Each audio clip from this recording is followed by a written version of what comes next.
Friends नतून आरेकटी रेसिपिते सबाइके अनेक स्वागत। तोमरा बाजार थेके आचार अनेक किने खेयेछो। आजके आमी तोमादेर देखाबो बाजारेर आचार एत सुस्वादु केन हय। एर जोन्नो आमी बोलबो भिडियोटा एकदम स्किप करो ना, प्रथम थेके शेष पर्यन्त तोमरा देखो।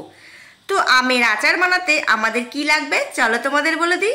तो एर जोन्नो आमादेर लागबे काँचा आम। तो देखो आमी नियेछि 5टा काँचा आम भालो करे धुए परिष्कार करे नेওয়ার पर खोसा छाड़िए टुकरो करे केटे निয়েছি। এবার তোমরা চাইলে রোদে শুকিয়ে নিতে পারো বা একটা সুতির কাপড় দিয়ে ভালো করে মুছে নিতে পারো। তো এবার আমি আচারের মশলা বানিয়ে নেব। এর জন্য আমি নিয়েছি 1.5 চামচ গোটা সাদা জিরে, 1.5 চামচ মৌরি, 1.5 চামচ পাঁচফোড়ন আর নিয়েছি শুকনো লঙ্কা। ঝাল তোমরা বুঝে দেবে। আমাদের লাগবে আমাদা। তো দেখো আমাদা ধুয়ে পরিষ্কার করে পাতলা পাতলা করে কেটে নিয়েছি।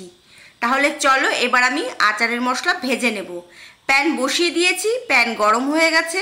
শুকনো লঙ্কা, মৌরি, গোটা সাদা জিরে প্রথমে ভেজে নেব। কিছুক্ষণ ভেজে নেওয়ার পর তারপর আমি পাঁচফোড়ন নিয়ে নেব। তোমরা দেখেছো পাঁচফোড়ন একটু সাইড করে রেখেছি। যখন মশলা আমার মোটামুটি ভাজা হয়ে যাবে তখন আমি পাঁচফোড়ন এর সাথে ভেজে নেব। পাঁচফোড়নে মেথি থাকে, মেথি বেশি ভাজলে তেতো হয়ে যায়, তোমরা সবাই জানো। তো দেখো মশলা ভাজা হয়ে গেছে, গ্যাস অফ করে দিলাম। ঠান্ডা করে গুঁড়ো করে নেব। তোমরা কিন্তু খুব বেশি মিহি করে গুঁড়ো করবে না, একটু গোটা গোটা রাখবে, ঠিক এই রকম। কড়াই বসিয়ে দিয়েছি, কড়াই ভালো করে গরম করে নেওয়ার পর দিয়ে দিলাম সর্ষের তেল। আঁচটা বাড়িয়ে রেখেছি, তেল গরম হয়ে গেছে। এবার আমি এর মধ্যে দিয়ে দেব আমাদা। আঁচটা কমিয়ে দিলাম। এবার আমি দিয়ে দেব ছোট ছোট টুকরো করে কেটে রাখা কাঁচা আম। দিয়ে দিলাম। এবার আমি এর মধ্যে দিয়ে দেব স্বাদ অনুসারে নুন, 1 চামচ হলুদ গুঁড়ো। এর মধ্যে আমি দিয়ে দেব কালারের জন্যে শুকনো লঙ্কার গুঁড়ো। তোমরা নুন একটু বেশি করে দিতে পারো। এখন আমি গ্যাসের ফ্লেম মিডিয়াম রেখেছি। কিছুক্ষণ নেড়েচেড়ে নেব। এভাবে তোমরা আচার বানিয়ে রেখে দিতে পারো কাঁচের জারে ভরে, অনেক দিন ভালো থাকবে। আমি তো 1 বছর এভাবে রেখে খাবো, রোদে দেওয়ার কোনো ঝামেলাই নেই। তো দেখো আম সেদ্ধ হয়ে গেছে। এবার আমি দিয়ে দেব 1 চামচ চিনি। দারুণ একটি রেসিপি বন্ধুরা। আমি তো বলবো দেরি না করে তোমরা আজকেই এই রেসিপিটা ফলো করে বাড়িতে ট্রাই করো। তোমরা যদি ফেসবুক পেজ থেকে রেসিপিটি দেখে থাকো তাহলে আমি তোমাদের বলবো পেজটিকে তোমরা ফলো করে রেখো।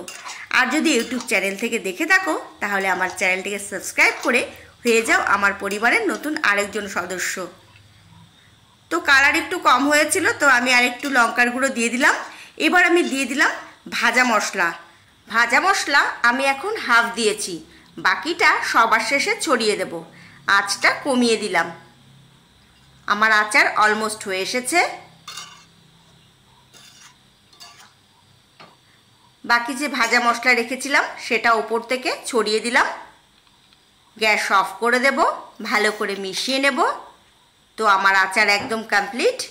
তাহলে চলো এবার খেয়ে দেখা যাক কেমন হয়েছে। আচারটা কতটা সুস্বাদু হয়েছে এটা আশা করি তোমরা বুঝতেই পারছো। আচার আমার একদম রেডি। তাহলে চলো এবার খেয়ে দেখা যাক।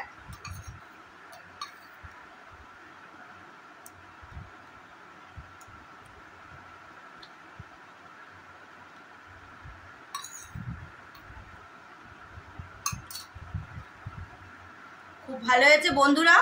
আমি তো বলবো দেরি না করে আজকে ট্রাই করো। আর তোমাদের কেমন লাগলো আমাকে জানাবে কমেন্ট করে। রেসিপিটি ভালো লাগলে লাইক শেয়ার সাবস্ক্রাইব করতে একদম ভুলবে না। ভালো থেকো, সুস্থ থেকো।